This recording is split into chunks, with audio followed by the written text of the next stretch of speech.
I've never paid a bill, never pumped gas, never held a steering wheel on an open road with the windows down. I was 22 when they locked that door. I'm 83 now. Everything you did today, the ordinary stuff, the stuff you won't even remember tomorrow, I've never done any of it. Not once. My name is Thomas Ray Collins. Most folks in here call me Tommy, the few that are left anyway. I've had 2 lives. The first one lasted 22 years. Mobile, Alabama, the shipyard, my mama's porch, sweet tea so thick you could stand a spoon in it. The second one started in 1964. I killed a boy named Darnell Price outside a pool hall on Dauphin Street. I was 22. He was 19. I'll get to that. But it ain't the reason I'm sitting here talking to you. I'm sitting here because 61 years is a long time to think, and I've thought about things most people never have to think about, because most people are too busy living to think about what living actually means. These hands used to weld steel. Now they can barely hold a pen, but they still write every morning. That's the part that matters. Mobile in the early 60s. I can still smell it. Salt water and engine grease. That was the shipyard. I started at Ingalls when I was 17, lying about my age, welding plates on cargo ships. The sparks would fly up and you'd squint through that mask and the whole world was just light. White light and metal and the sound of a torch cutting through steel. And then the whistle would blow at 5 and you'd walk out into the Alabama heat and everything was gold.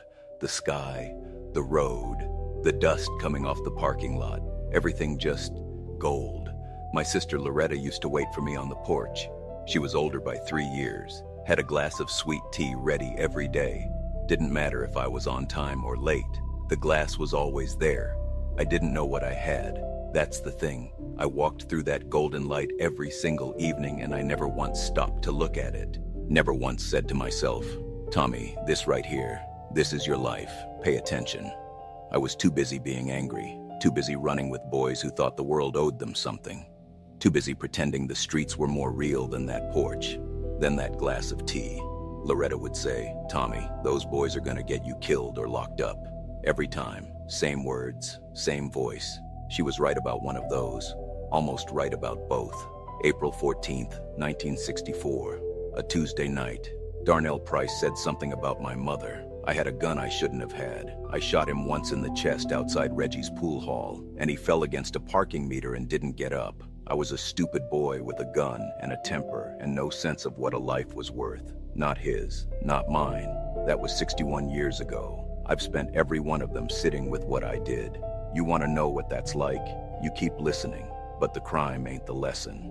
The crime is just the door I walked through to get here. The first 10 years, I was the same boy who pulled that trigger, just older, just angrier. I fought. Lord, I fought everything. Guards, inmates, walls. I fought the walls, if you can believe that. Punched concrete till my knuckles looked like ground meat. Got thrown in solitary more times than I can count. In 72, a man named Curtis Webb put a shank in my side in the mess hall. 8 inches of sharpened metal. I was on the floor watching my own blood spread out on the tile, and I remember thinking, this is how it ends. Same way Darnell went, on the ground, looking up. But I didn't die. 6 months in the infirmary. 6 months of staring at a ceiling. And somewhere in those 6 months, the anger burned out. Not all at once, like a fire that runs out of wood. Just went gray.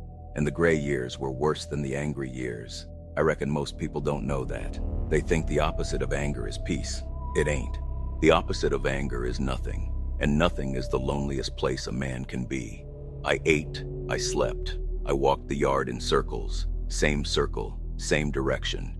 Every day. Like a clock that don't tell time no more but keeps ticking anyway. Then one day, I must have been 37, 38. A chaplain named Father Michaels left a pencil and some paper on my bunk. Didn't say nothing about it, just left it there. I picked up that pencil and I wrote something. I don't even remember what. Something small. Something stupid probably. But I wrote it. And for the first time in 15 years, something came out of me that wasn't a fist. That pencil didn't fix me. Let me be clear about that. I didn't pick up a pen and suddenly see the light. That's not how it works. That's how it works in movies.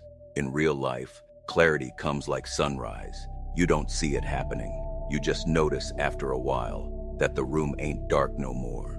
Took me years, decades. I wrote garbage for a long time. Then I wrote things that were true. And truth, it turns out, Truth has a weight to it. You can feel when you've written something real. It sits different on the page. Now I want you to listen close, because I've had 61 years to think about this, and I ain't got many more years left to say it. The first thing, freedom. Freedom is like air. You don't think about air, do you? You just breathe. In, out, in, out. You never once stop in the middle of your day and say, thank God for this air. You never stand still and just feel it going into your lungs and think about how lucky you are that it's there, but put a hand over your mouth just for 10 seconds, and suddenly air is the only thing in the world.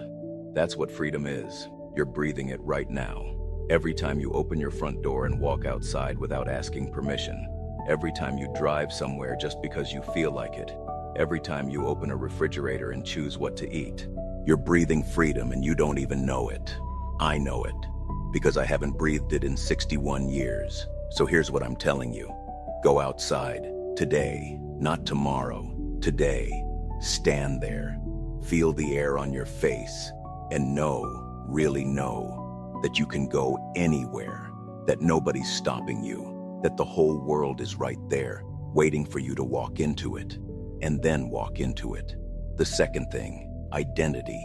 When I came in here, I was Tommy Collins the welder, Tommy Collins from Mobile, Tommy Collins who runs with the boys on Beauregard Street. I had a name, a job, a neighborhood, a reputation. I had all these layers wrapped around me like coats. Prison strips you like paint off a wall. Layer after layer. Your job, gone. Your street, gone. Your name, just a number. Your face in the mirror, just another old man in a gray room. They peel it all away until you're down to the bare wood, and you find out if there's anything underneath worth keeping. For a long time, I wasn't sure there was. I was just wood, just bare, ugly wood. But then I started writing, and the words showed me somebody living inside me that I didn't know was there. Somebody who could see things, feel things, say things I didn't even know I knew. Now let me tell you something. Most people go their whole lives wearing a costume. Job title, car, house, the clothes, the address, the phone in your pocket, and you think that's you. You think if you add enough layers, you become somebody. You don't. You become a costume, and the person inside, the real one, gets quieter and quieter until you can't hear him no more. Find that person before somebody strips it all away and you find out the hard way whether he's there. The third thing, the world don't wait for you. I've watched it through a television screen for 61 years. I saw men walk on the moon from a prison rec room. I saw those twin towers fall on a 12-inch TV bolted to a wall. I watched phones shrink from boxes to things you can fit in your shirt pocket. I still don't know how that works, by the way. A phone in your pocket. That holds all the music in the world. My mind can't even hold that. But here's the thing that gets me. My sister Loretta, the one with the sweet tea on the porch, she had kids. Those kids had kids. Those kids had kids. I've got grandnieces and grandnephews I've never met. Little faces in photographs that Loretta sends at Christmas. They don't know me. I'm just a name, the uncle in prison, the one nobody talks about at Thanksgiving. The world is a train, and when they locked that door behind me in 1964, the train kept going. And I've been standing at the platform ever since, watching it get smaller and smaller until I can barely see it. The people you love right now, they're on that train. They're moving. Right now, this second. You're either moving with them or you're watching from a window. Move with them. Call somebody you love. Today, not next week, not when things calm down. Today, because things never calm down. And one day you'll be standing at that platform alone, wondering where the train went. And the last thing, words. I picked up a pencil 46 years ago in this cell, wrote garbage for the first 5 years. Then I wrote something that made a guard cry. He was reading it on his shift when he thought nobody was looking, and I saw his face through the window slot in my door. A grown man crying over my words. That was the moment I understood what words could do. They could reach through steel doors, through years, through all the layers people put up. Words could touch the part of a person that nothing else can reach. I've written 3 books in this cell. 3. A man with an 8th grade education who didn't read his first real book until he was 30 years old. And those books, they've gone places I'll never go. Libraries, classrooms, somebody's nightstand. Everyone's got a voice. I don't mean the one you talk with. I mean the one underneath. The one that says what you really mean when you stop performing for everybody else. Find that voice. Write it down. Say it out loud. Scream it if you have to. Because the worst prison ain't 4 walls. The worst prison is going through your whole life and never once saying what you actually meant to say. I'm 83 years old. I walked into this place a boy who didn't know the difference between strength and stupidity. A boy who thought a gun made him a man. A boy who threw away a life, Darnell's life and his own, over words that didn't mean nothing. And now I'm this, whatever this is. An old man with bad hands and 3 books and 61 years of staring at the same walls. An old man who knows things he wishes he didn't have to learn this way. I'm not asking for pity. I did what I did, and I've paid for it with every year God gave me. But I'm grateful, not for the prison. Lord, no. I'm grateful I lived long enough to understand.